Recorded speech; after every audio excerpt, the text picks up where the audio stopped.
and there will be an opportunity for you to ask questions after the presentation concludes. Should you need assistance during the conference call, please signal the operator by pressing star, then zero on your touchtone telephone. Please note that this conference is being recorded. I now hand the conference over to Mr. Anup Pujari of CDR India. Please go ahead. Thank you. Good afternoon, everyone, and thank you for joining us on Usha Martin's Q4 and FY-25 earnings conference call. We have with us Mr. Rajiv Jawar, Managing Director of the company, Mr. Abhijit Paul, Chief Financial Officer, and Ms. Shreya Jawar from the Strategy and Growth team of the company. We trust you have reviewed the earnings document shared earlier. To begin, we will initiate the call with opening remarks from the management, following we have the room open for a question and answer session. Before we start, I would like to point out that some statements made in today's call may be forward-looking in nature, and a disclaimer to this effect has been included in the earnings presentation shared with you earlier. I would now like to invite Mr. Rajiv Jawar to make his opening remarks. Good afternoon, everyone. On behalf of the management team of Usha Martin, I would like to welcome you all to our earnings conference call. I will begin by sharing some updates on operations and strategies, following which our CFO, Mr. Abhijit Paul, will run you through the key financial highlights.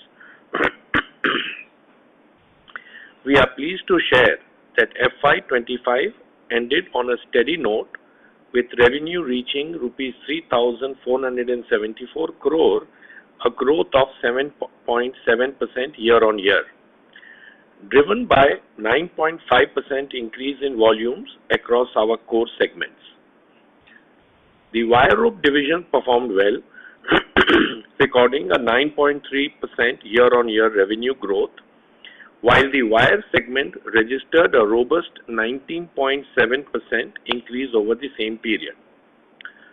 Within the wire rope segment, the value-added products accounted for 71% of revenue in FY25, with encouraging contributions from the oil and offshore and the elevator sectors. International markets contributed 55% to total revenues during the year. In Q4 FY25, EBITDA margins were at 15.6%, primarily due to a higher share of LRPC sales during the quarter. As part of our measures to optimize the business model in our international locations, we have taken a provision of one-time redundancy cost of rupees 4 crores during the quarter. Excluding this one-time cost, the EBITDA margin stands at 16%. Looking ahead, we remain focused on cost control, operating discipline, and enhancing the share of value-added offerings to support margin expansion. As shared previously, One Usha Martin is our company-wide transformation program aimed at operating as a unified enterprise, moving away from regional silos. This strategic shift is yielding gains in cost optimization. It will also help us become more competitive and strengthen our position to gain further market share. The initiative is now firmly embedded in our culture and way of working. I would like to share a few key developments under the One Usha Martin approach. Number one, as a part of this initiative, the restructuring at our Brunton Shaw UK business is progressing very well. Under the new model, Brunton Shaw will operate as a specialized hub focused exclusively on manufacturing critical large diameter ropes for the oil and offshore sectors. For other key value-added sectors such as fishing, elevator, crane, and mining, we have commenced direct exports from India to the European customers, enabling improved service levels and enhanced cost efficiency. The full transition is on track and set to be completed by September of 2025. This integration of Ranchi and Brunton Shaw has also played a significant role in reducing inventory requirements at BSUK, thereby contributing to better working capital management. In parallel, we are implementing best practices in procurement, logistics, and back-end operations across regions with a focus on driving leaner and more efficient administrative structures. We anticipate that benefits of these enhancements will start delivering measurable value from the second half of the year FY 25-26. We are also making significant progress in our digitalization efforts. During the year, the implementation of SAP S/4HANA was successfully completed for our operations in Singapore, Australia, Vietnam, Indonesia, the United States, and Thailand, with the upgradation of our European entities currently in progress. Moving everyone on a single unified digital platform is a key enabler of the One Usha Martin vision, facilitating stronger process controls and ensuring the successful integration of our back office operations. With these initiatives underway, we are starting to see early results across key metrics and expected further improvements as the programs mature. We have begun to see improvement in working capital efficiency because of this integrated approach. Working capital days improved from 209 in September of 2024 to 199 days in March 2025, reversing the earlier trend. Additionally, we generated 141 crores of operating cash flows from international operations in H2 of FY 25, helping strengthen our balance sheet. As a result, even after undertaking rupees 245 crores of capex during the year, we brought down the consolidated net debt to rupees 63 crores, while our standalone India operations turned into net cash positive. With these improvements in place, we are confident of sustaining this trajectory and maintaining tighter control over working capital in the quarters ahead. Looking forward, our strategic focus for the upcoming year will center around the following priorities. Number one, continue to pursue value-led volume growth through completing the capacity expansion at our Ranchi plant. We expect volume ramp-ups in the value-added wire rope segment to support our margin expansion in the quarters ahead. Number two, focus on value-added services for customers through our dedicated rigging shops in Europe, Middle East, Southeast Asia, thereby also improving customer stickiness and margins. Number three, in the domestic market, the continued growth in infrastructure activity, port expansion, and advancement of Tier 2 and Tier 3 cities is expected to drive demand for our products, particularly in segments such as elevator and crane ropes. We are working closely with our channel partners network to grow our market share in India. Number four, we will continue to focus on our Galstar product line, which offers aluminum zinc coated wires for rockfall barrier protection. This initiative is part of our broader strategy to pursue high-value products even within the wire segment, both in the domestic and the international markets. Our commercial production of ocean fiber has begun, making our entry into the synthetic sling space for offshore lifting.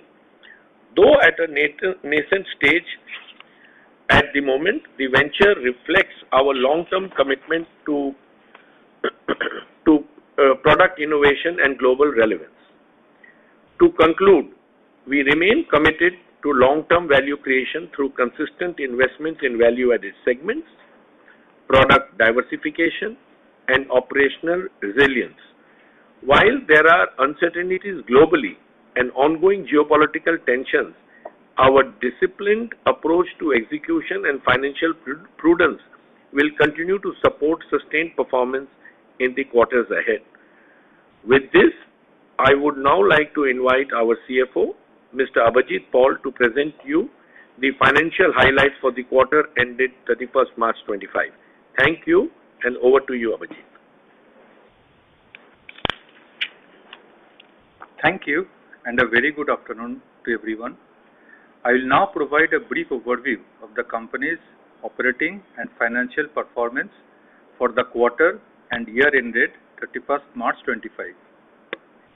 In Q4 of FY25, our consolidated net revenue from operations stood at Rs 896 crore, reflecting a year-on-year growth of 8% over Rs 829 crore in Q4 of FY24.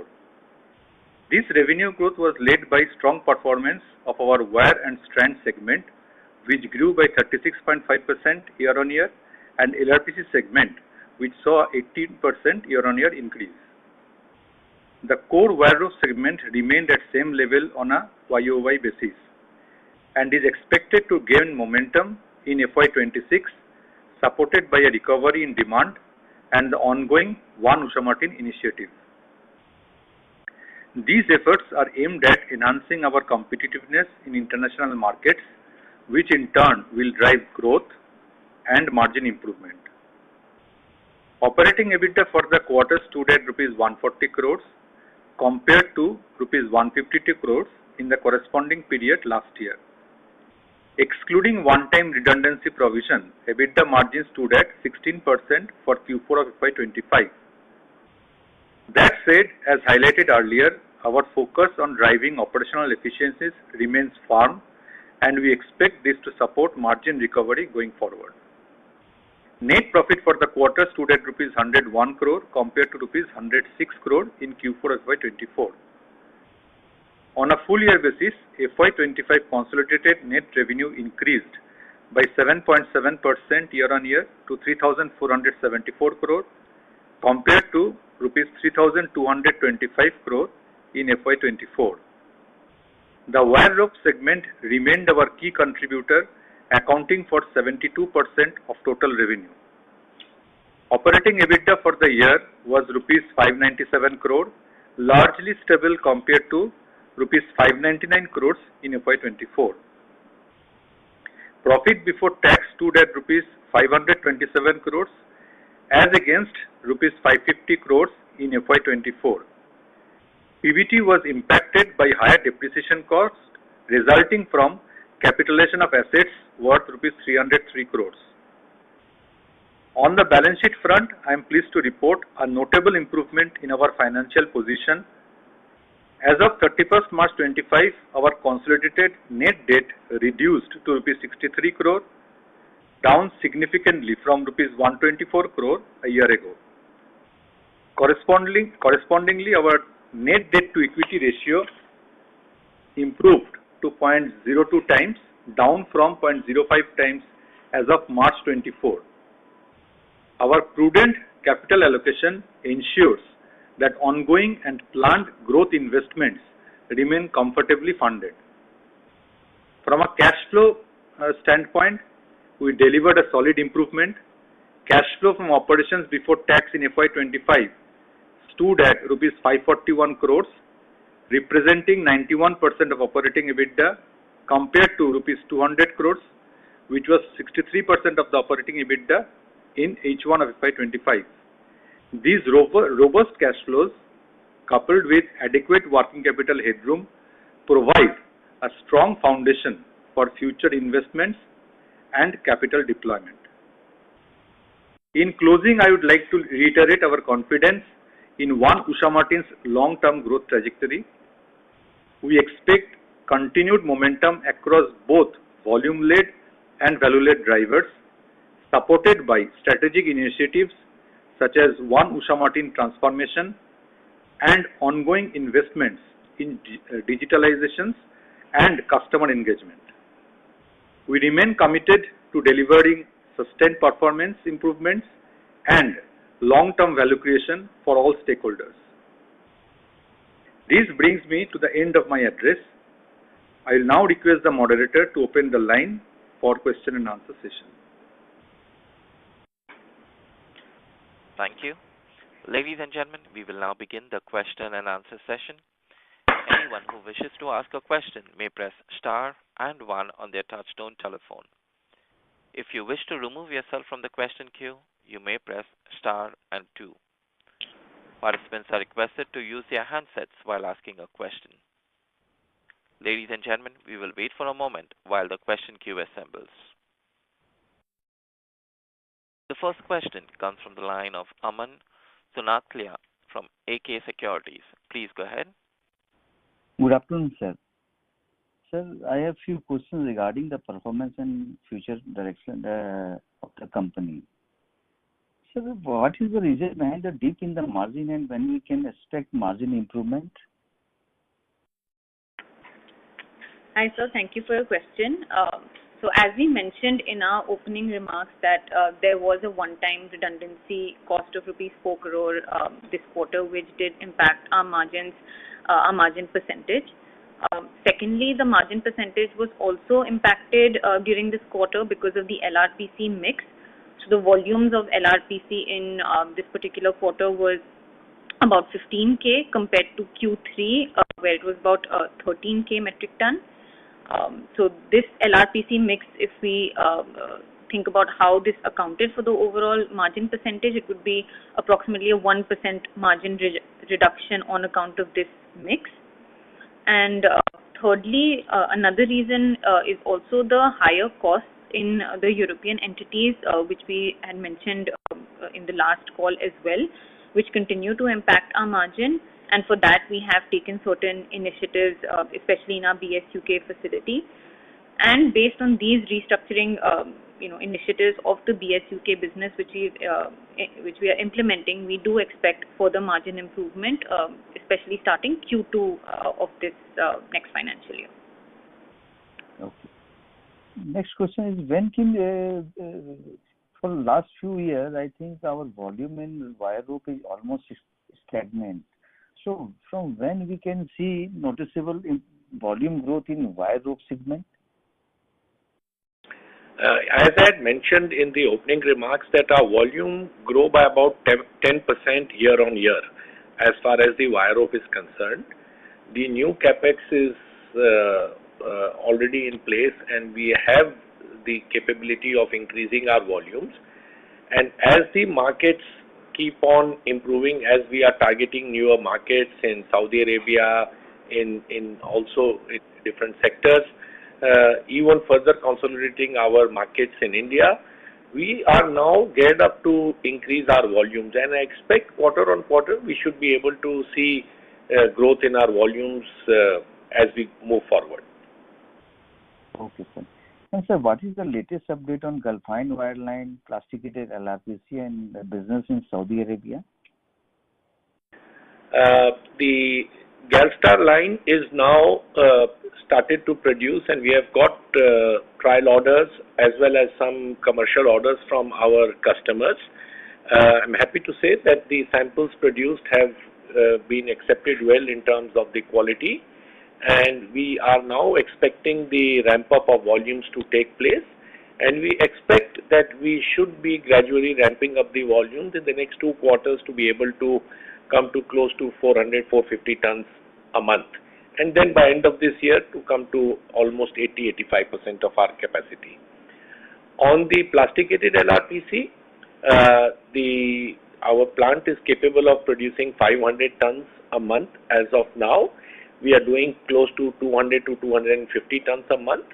This largely depends on the various projects which we have quoted for, and depending on the demand from these projects and the as the schedules come, we should be able to ramp up. We would say that in the next 3 to 4 quarters, we based on the projected demand and the projects under the pipeline, we feel that there is an opportunity that towards the end of the year, we see the volume offtake come closer to our capacity. Okay. And sir, how is the European and US market? The European market is fairly stable, I would say, with demand from oil and offshore continues to be strong with good inquiries. I think the order book should get better in the coming months. Even the elevator business is stable. As far as the U.S. market is concerned, the markets are a little confused at the moment with the various tariff issues which are happening on a day-to-day basis. But based on our team, we expect that the business should ultimately be stable, as the U.S. Does not have the manufacturing capability of the additional volumes, and with a fairly good product mix and customer base established already there, we should expect the business to be as usual and hopefully better as things stabilize. And so one last question, sir. There may be chance of peace between Ukraine and Russia in near future. This could present a significant opportunity for our product in Ukraine. So how prepared are we to capitalize on this potential if it happens?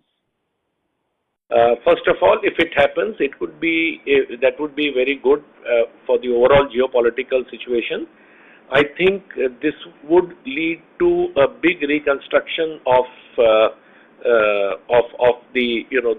war, whatever happened during the destruction in the war. So a lot of reconstruction activity will happen, thereby increasing the demand for crane ropes as well as elevator ropes, particularly in these two areas. And I feel that could result into a big opportunity coming up. But that always depends if and when it happens.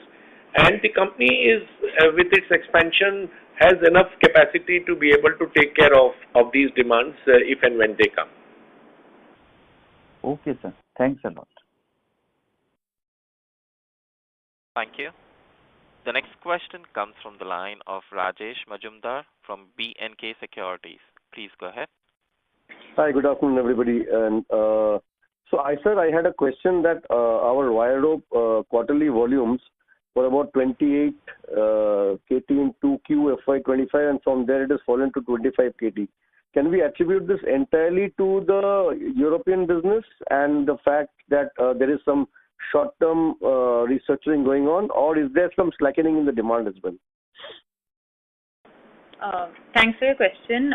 See, in the European market, while the demand is healthy, there have been certain margin pressures which have impacted the performance, and there are some competitive pressures that we see in the market. So part of it would be attributed to the European market, as you mentioned.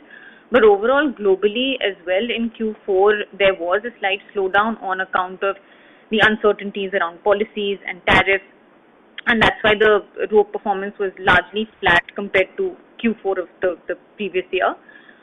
At the same time, in terms of the domestic market as well as market in the Middle East, certain project execution was slightly slower than anticipated. But we see some early signs, and we think it should pick up in the upcoming year. And as we mentioned before, our focus will be now to optimize our costs in order to tackle some of these pressures that we're seeing in the European market as well as globally, and at the same time focus on the value-added rope products and as well as our rigging business in Europe, Middle East, Southeast Asia, in order to grow our rope volumes as well as our margins. Okay, and secondly, on your outlook for margins, we've seen 16% around for the two consecutive quarters, and you said 2Q FY26, so you have a long-term guidance of 18 to 20%.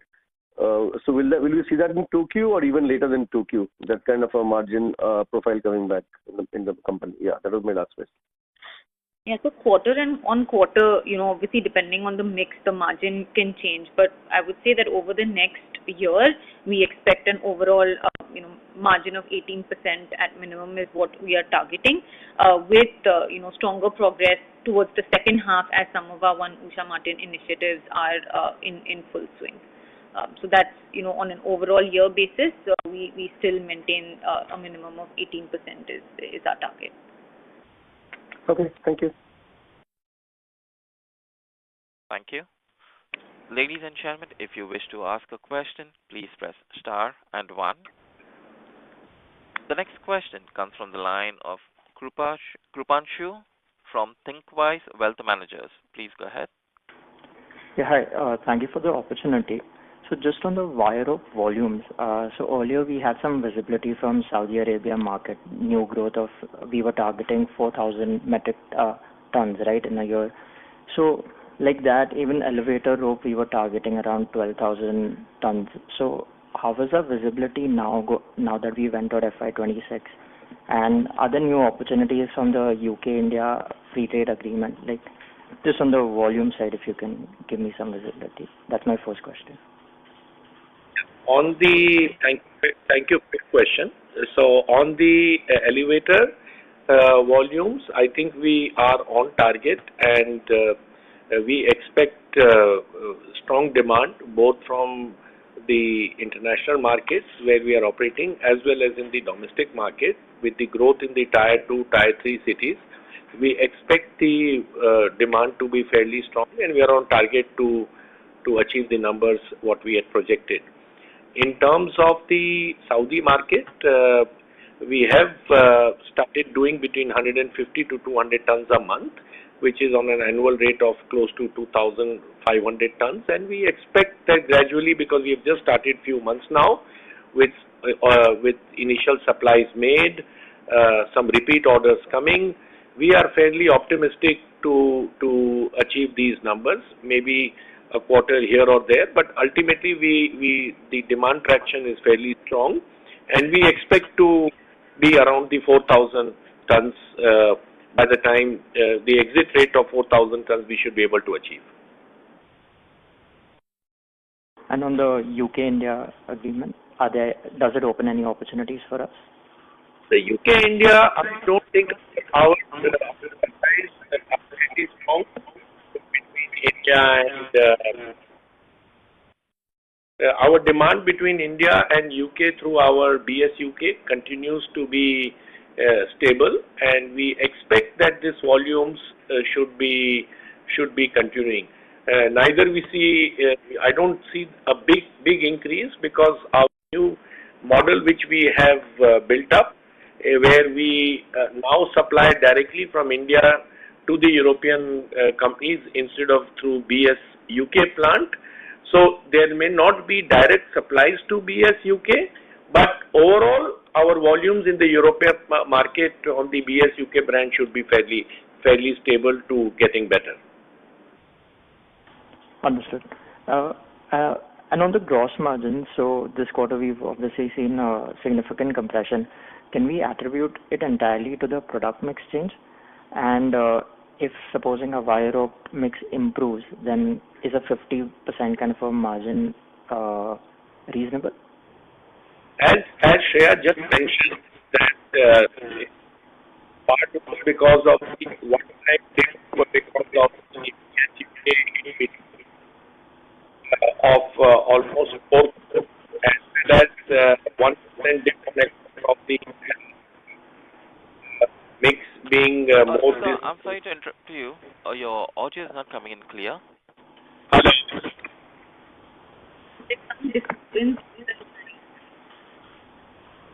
Hello. There is some disturbance in the line. We can get an echo. Yes, sir.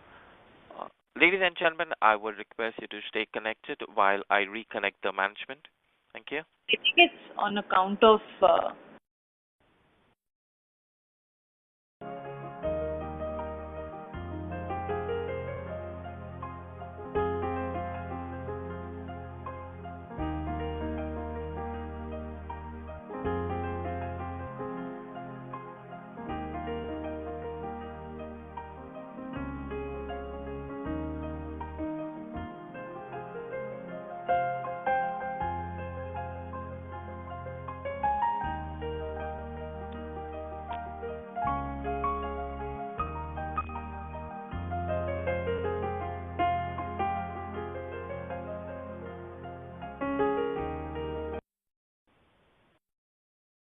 Ladies and gentlemen, we have the management reconnected.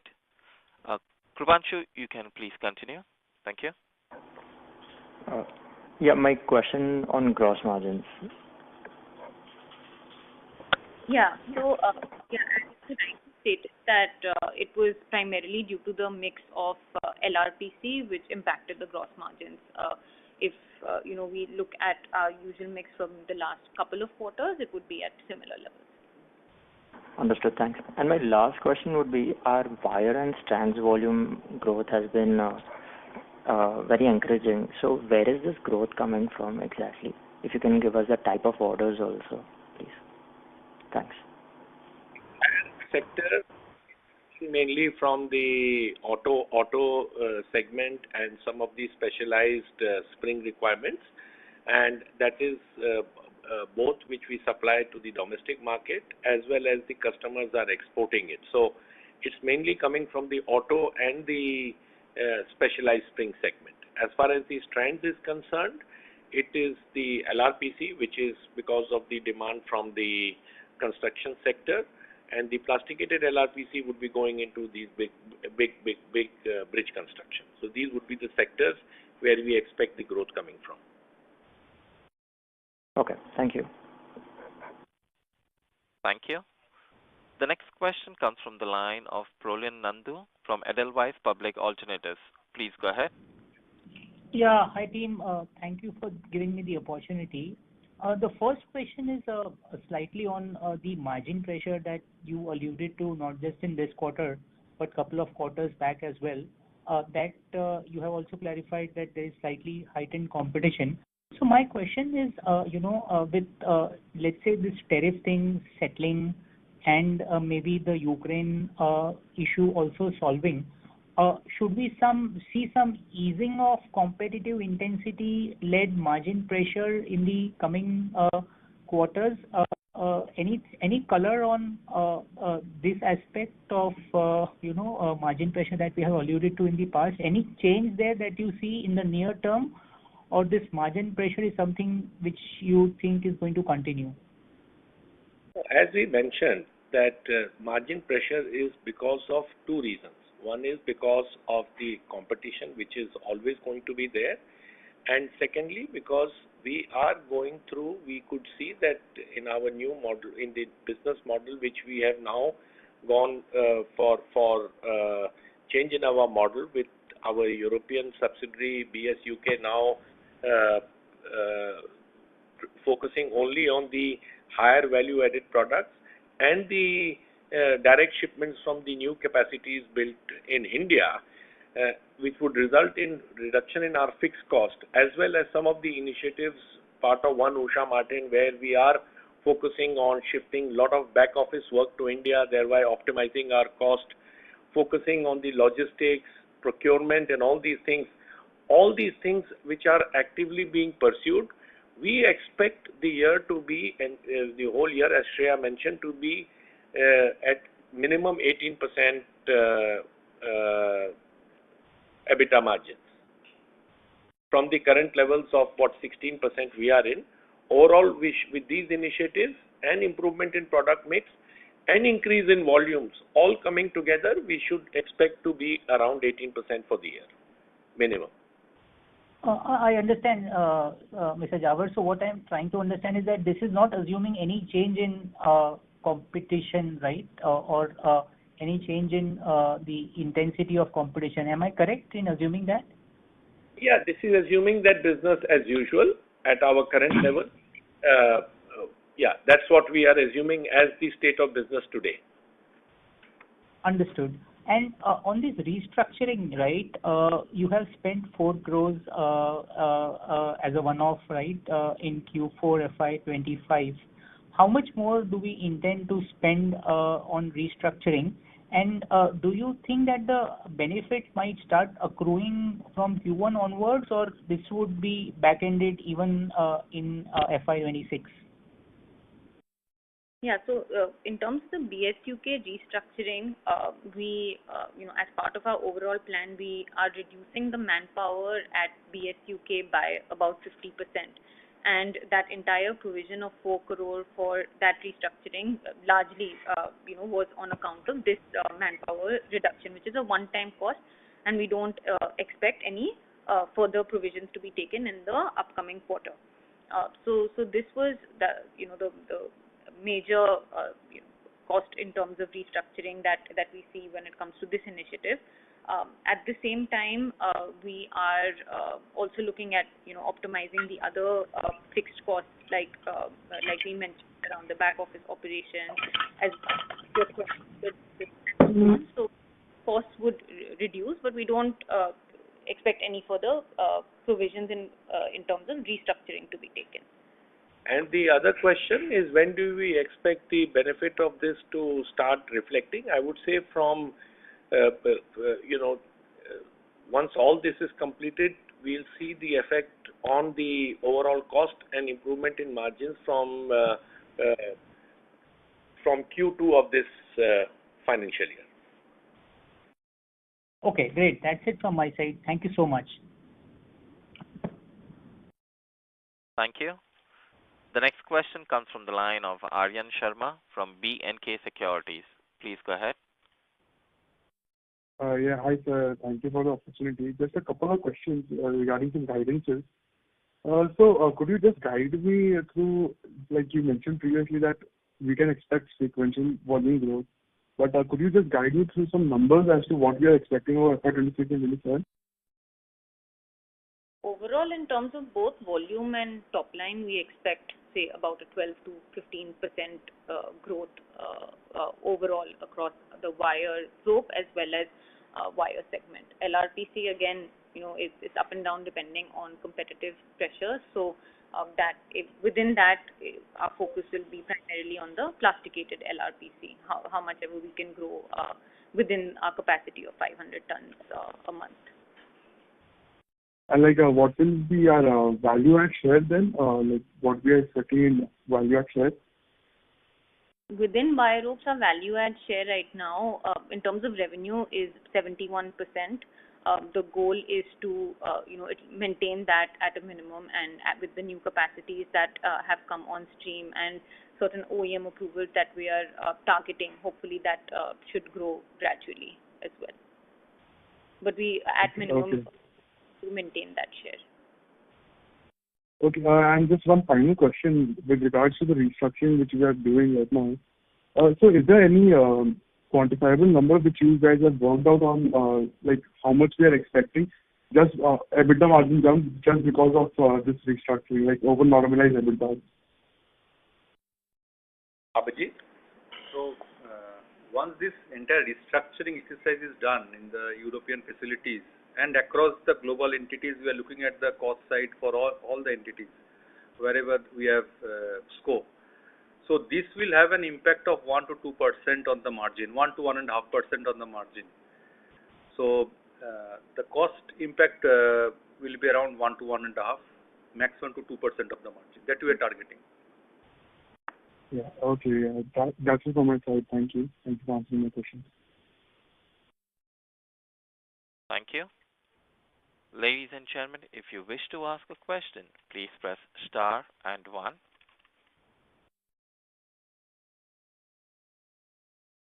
Once again, a reminder, ladies and gentlemen, if you wish to ask a question, please press star and 1.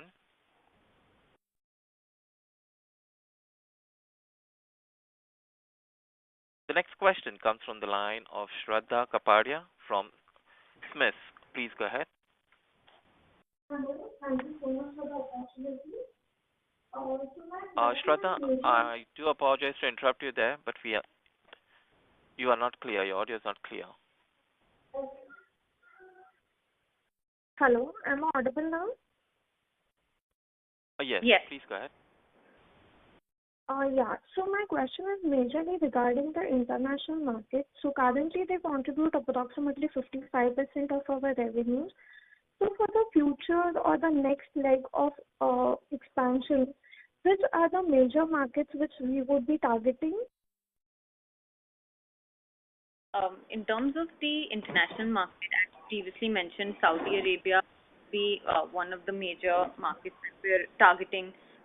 There are a lot of construction projects as well as, within oil and gas and the port sector in Saudi Arabia that would boost the demand for our crane ropes as well as the sling. So that is one of the markets we're targeting. Secondly, offshore wind. The offshore wind sector in the UK and the North Sea area is another key demand driver, because we're seeing certain projects in the pipeline for the upcoming years.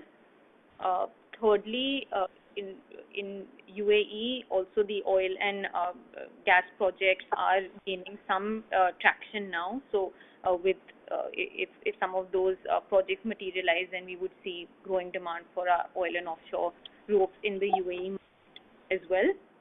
And then in the Americas, of course, the market was a bit uncertain over the last couple of quarters, but now with things stabilizing a bit, we hope that the mining as well as the port and elevator markets that have been strong in the US, that continues as well. That being said, while international market share has grown and now is at say 55% of the total top line for the last few quarters, now we think this would maintain at the same levels, because in the domestic market as well, we're seeing a lot of traction and a lot of while it was slow in terms of project execution in the last few quarters, hopefully with the demand in the elevator sector as well as some of the crane ropes and the construction sector, we see growth in the domestic market as well. So overall, the mix would largely be at the 55-56% range for international and 45% for India. Sure. Thank you so much for such a detailed answer. So actually, my next question was somewhat related to this only. So if we take a look, the infra spending is picking up in India, Europe. So how do you look at this going forward for FY26? Yeah, the infra growth has started picking up in India, and also if the geopolitical situation gets better, as we discussed earlier, this should bring a big opportunity growth in the infra sector, and that would enable our demand for crane ropes and elevator ropes to be fairly strong, both in the domestic and international markets. Because with infra growth, these are the two sectors where we see good demand should come in. So hopefully it should get better in the coming quarters if the infra growth trend continues. Sure. Thank you so much for answering my questions, and all the best for future. Thank you. Thank you. The next question comes from the line of Pritesh Chheda from Lucky Investments. Please go ahead. Ma'am, can you give a bridge on what is the capacity utilization in wire ropes that you have on the capacity, and how much is the expanded capacity addition that you have done? So our capacity utilization for the current year is around 80 to 85%. And with the additional capacity coming in, we'll be reaching around, our wire rope capacity will be around 150,000, will be our revised wire rope capacity. And the current volumes are around 104,000. So we have headroom for growth for the next 3 to 4 years. So that is the current. So at 104,000, you are 85% utilization. So you're basically adding about 30,000 tons. No, so 104,000 is the current volumes on a capacity of 125,000. Right? And we are adding another 20,000 in the rope, so 20 to 25,000. So we will reach around 150,000 by the end of this quarter. So on that basis, what we are saying that for the next 2 to 3 years with a 10% volume in growth, we are quite covered. Okay. What's your market share in US and Europe in wire ropes? In wire ropes, our market share in US would be 3 to 4% overall. So we are at a low base right now. In terms of our overall top line, about 5 to 6% comes from the US market. So we are at a fairly low base in terms of market share and even our mix of US business in the total revenue. But with certain traction in mining, elevator ropes, as well as certain port contracts that we are looking at, hopefully that is something that we can build on. But again, the US is something where there is a little bit of uncertainty. So even from our US operations, we're also looking at Canada as well as Latin America as opportunities for growth. So that's something that we're looking to pursue more aggressively over this financial year. And Europe? Market share. In Europe, again, in different sectors, it would be different. In the fishing rope segment, for example, it would be less than 5%, while in oil and offshore, our market share is more with the Ocean Max brand.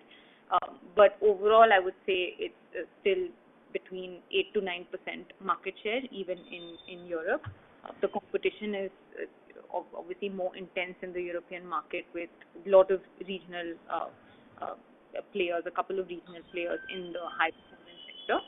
But I think with the new model, again, back to the new Brunton Shaw model that we have with supplies from India, we think that the European market is an area where we can get a lot of growth because the customers have shown positive signs and acceptance of supplies from our Ranchi facility that have already started. So with the reduced cost of being more competitive in the market, as well as with the acceptance of our product from India, I think the combination of that should help us increase the market share in Europe. And lastly, what is the differential EBITDA per kg between wire ropes and wire and strands? We, overall, as you know, our EBITDA per ton has been at, for the year, about 30,000 rupees per ton. We don't usually separate it out between wire rope and wires because a lot of the capacities are fungible. But if I have to give you a ballpark, wire rope 55 to 60,000 rupees per ton, whereas wires would be between 12 to 15,000 rupees per ton. They are not audible. Wire ropes is how much? Wire ropes would be between 55 to 60,000 rupees per ton, whereas wires 12 to 15,000. But these are indicative. Yes. Okay. Thank you very much. Thank you. The next question comes from the line of Jatin from Invest Savvy Portfolio Management. Please go ahead. Yes, thank you for taking the question. We'd like to know what are the top two opportunities and top two risks that you see for the company, especially in light of all the, global uncertainties which have crept in?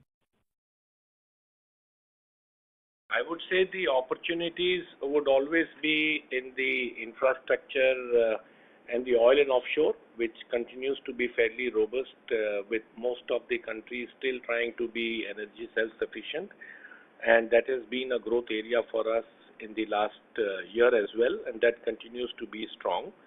Elevator rope business also continues to be fairly strong, particularly in the domestic market, with the extensive growth in the Tier 2, Tier 3 cities on the real estate business with the multi-story buildings. So that is an area where we feel that the growth would continue to be very strong in the coming, should be there. On the risk side, of course, the top risk, the uncertainty on the US tariff, which hopefully should not be a major issue for us, but definitely with the new policy changes coming every day, uncertainties in the minds of the customers that what happens if they import and the prices are higher and then the tariffs come down, they get stuck with higher inventory. And all these uncertainties could definitely be one of the risk factors. The other risk factors could be if the geopolitical situation gets worse globally, it could definitely again destabilize the logistics, the market. So these could be the potential risks what we see in front of us. Now, the fact that China's tariff is more or less seems to have been frozen at 30%, and India currently is at 26, which could go down. Would that be an opportunity for you? That's what. For us, when it comes to the tariffs, we are under Section 232, so it's almost a level playing field of 25% for all countries. China is a bit higher, I think at about 35% under for our sector in particular. We don't see that changing. This has been effective since March 12th, and before that there was still a bit of uncertainty, but since then I think this has stabilized, and in the future we don't know what that holds, but as of now this is what it is. So for all other countries except China, it's a 25% level playing field. And the UK treaty has also not changed that for UK. The US-UK treaty, the treaty between whatever the agreement between US and UK which was just signed, that has also not changed that for UK. Nothing for us. So those changes are not having any impact on us. Okay. Good. Thanks a lot. Thank you. Ladies and gentlemen, as there are no further questions from the participant, I now hand the conference over to the management for their closing comments.